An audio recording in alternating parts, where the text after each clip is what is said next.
This game is mid, but you think that stopped me from buying this game faster than Zordon kidnapping teenagers? This will be a short one. That's what she said! This review is more of a member-berry episode for me. Growing up, I was a huge Mighty Morphing Power Ranger fan. I'm talking about my bed sheets with Power Rangers.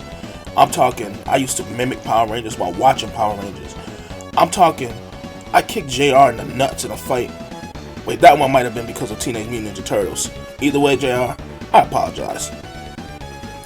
In August of 1993, television was graced with 5 teenagers with attitude. Trust when I say that these 5 teenagers' idea of attitude is watching White and Nerdy multiple times. If Zordon wanted teenagers with attitude, why not get a drug dealer, or robbers, or car thieves? Most come with their own weapons. But I digress. Power Rangers went on to become an entertaining titan, from action figures to comics, and the subject that brings us here today. A full year later, in 1994, Bandai released Mighty Morphing Power Rangers for the SNES. Was it any good? Can the member berry save this game? Let's find out.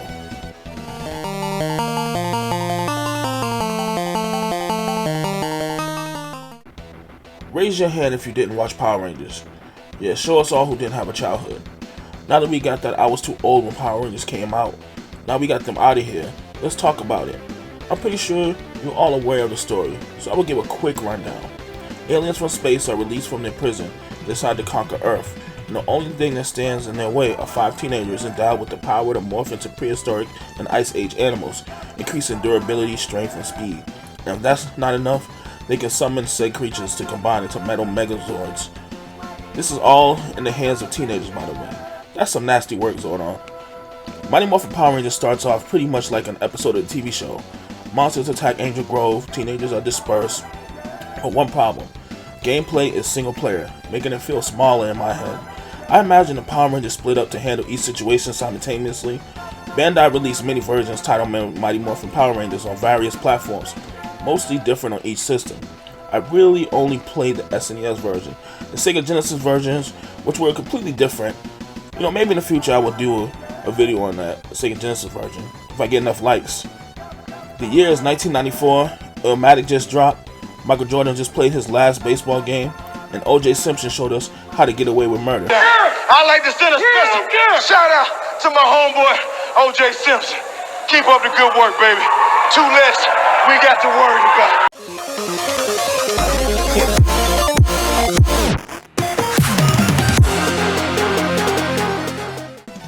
Gameplay is simple if you played many beat-em-ups. It's very straightforward. Start on the left, fight your way to the right. Enemies vary, but not by much. Each ranger has different attack animations. Neither stands out with special attacks until they morph halfway through the stage. The boss battles have a variety, a little on the cheap side. A lot of projectiles or teleporting, making boss battles extend longer than they should. Stage bosses are winnable, it just won't be as easy as you would like or think. Stages are different, but don't really play a factor. Once in a while you will platform or crawl. Handles kinda stiff on jumps, but nothing you can't overcome. Combat is broken down into 2 separate phases. In phase 1, you play as an unmorphed ranger. You punch your way through the Benetton gang, color-coordinated henchmen, mostly putties. Eventually, your ranger of choice decides it's time to morph, leading to the second half of the stage and the boss reveal. There are officially 7 areas, but 2 aren't exactly stages, but boss battles and the Megazords, which become a highlight of your story playthrough. Game time is about an hour, and stages are straightforward. Replay value is low, but you can definitely enjoy this short romp through Angel Grove. All the bosses have names like Bones and Eyes Guy. Honestly, do you care? Of course not. Only one villain during Rita Repulsa's arc that mattered. And no, Goldar doesn't appear. But in honor of my guy, let's do a montage. Gold all in my ring. Gold all in my watch. There is no story. I guess they believe if you bought Mighty Morphin Power Rangers, then you know what you're in for. Which makes everything formulaic, from gameplay to enemy attacks, patterns, even to how the stages play out. Music is a good mix, no real standout bangers. I will say Area 1 and 3 and the boss fight music are the best tracks by far. Soundtrack easily available on YouTube. Graphics are detailed enough, but lacking definition. Immersion will not be broken. You will notice odd things in character design, making it obvious that Bandai didn't want to pay for character likeness. After Area 5, we go big. Area 6 and 7 take place in a Megazord. Not gonna lie, the short section plays very well. Gameplay literally turns into a 2D fighter with highs, mids, lows. Genuinely fun. Addictive gameplay steals the show. Now, numbers.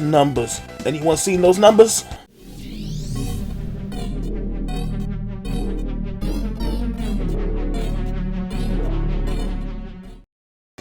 For graphics, we have 5 out of 10. For sound, 7 out of 10. For music, 5 out of 10. For gameplay, 6 out of 10. For story, 2 out of 10. Which brings us to a grand total of 25. Which means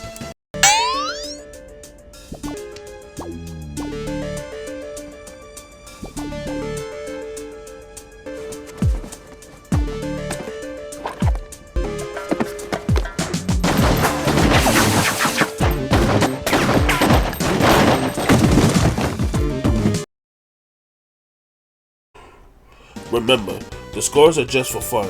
It's not a true reflection of how I see the game.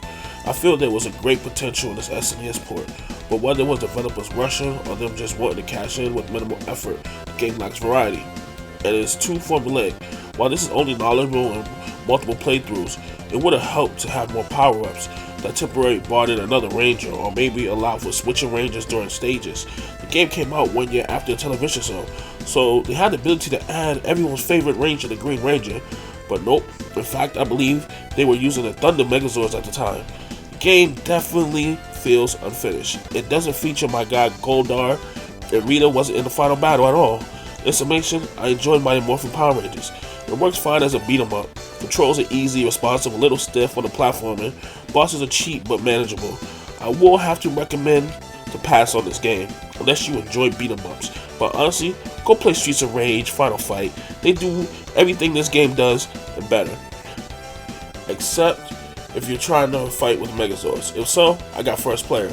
Because yes, they knew to make a multiplayer once you enter a code. Lastly, this is a skip, but don't take my word for it. Prove me wrong. Change my mind. Charlie